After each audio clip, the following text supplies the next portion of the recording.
MA final के विद्यार्थियों, मैं doctor Neelam Paliwal, government PG college Jhalawar, आपके फर्स्ट पेपर समाजशास्त्रीय विचारक में से कार्ल मार्क्स के द्वंद्वात्मक भौतिकवाद की कुछ इम्पॉर्टेंट्स चीज़ें मैं आपको रिपीट कर रही हूँ, बता रही हूँ। तो जो थोड़े थोड़े छोटे छोटे क्वेश्चंस के माध्यम से आपको समझ में आएगा और एग्ज़ाम की तैयारी में मदद मिलेगी। कार्ल मार्क्स का द्वंद्वात्मक भौतिकवाद। तो सबसे पहले आपको जानना है कि ये द्वंद्ववाद की धारणा मार्क्स ने किससे ग्रहण की। तो 1 नंबर के क्वेश्चन के रूप में और वैसे भी समझने के लिए सबसे पहला सवाल यहाँ पर आता है कि द्वंद्ववाद की धारणा मार्क्स ने हीगल से ग्रहण की। ठीक है, कि द्वंद्ववाद पहले किसका है? हीगल का है, और हीगल से मार्क्स ने ग्रहण की। और मार्क्स ने हीगल के द्वंद्ववाद को भौतिक आधार प्रदान किया, अर्थात विचार से वो यथार्थ तक ले गए, भौतिकवाद तक ले गए, इसलिए बन गया द्वंद्वात्मक भौतिकवाद। ठीक है, द्वंद्वात्मक भौतिकवाद मार्क्स का है और द्वंद्ववाद की धारणा हीगल की है। ये फिर नेक्स्ट एक एक इसी तरीके से छोटे छोटे क्वेश्चंस के माध्यम से हीगल का द्वंद्ववाद क्या है। हीगल का द्वंद्ववाद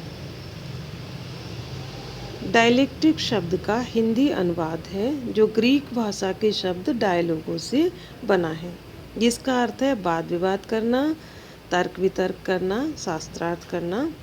द्वंद्ववाद क्या है?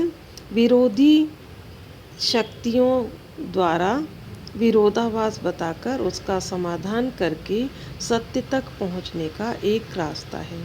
यानी दो विरोधी शक्तियों के मध्य जो संघर्ष होता है, उस संघर्ष से एक समाधान तक पहुंचने की कला है। पहले भी होता था, प्राचीन समय से ही वाद विवाद डिबेट होती रही है। ठीक है, समझ में आ रहा है। कार्ल मार्क्स का से पहले हीगल का द्वंद्ववाद क्या है?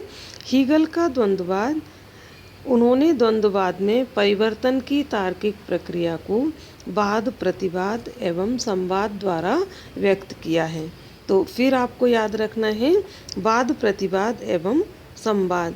हीगल ने ये धारणा फिक्टे से ग्रहण की थी, और यहाँ पर उन्होंने ये लिया वाद प्रतिवाद एवं संवाद। तो आपको याद रखना है वाद प्रतिवाद एवं संवाद क्या है, कि पूरे विश्व में विश्व निरंतर गतिशील है, और ये गति वाद प्रतिवाद और संवाद से होकर गुजरती है।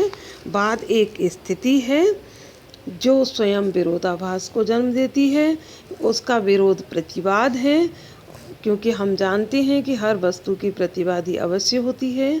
फिर उसके बाद इन दोनों के संघर्ष से तीसरी वस्तु संवाद उत्पन्न होती है, और ये संवाद भी थोड़े समय तक अस्थायी है, और फिर एक नया वाद जन्म लेता है। और इस तरीके से हीगल ने यह द्वंद्ववाद की धारणा फिक्टे से ग्रहण की।